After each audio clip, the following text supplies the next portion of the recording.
Tunggu, sekarang kita mau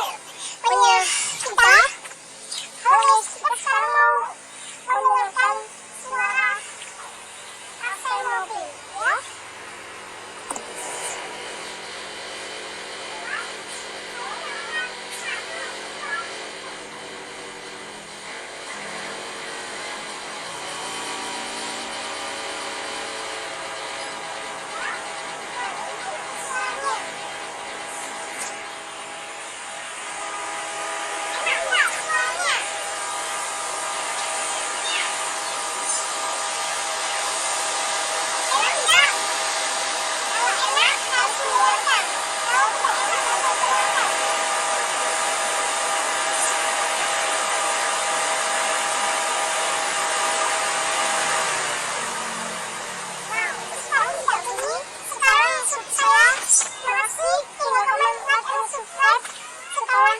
Suara diesel.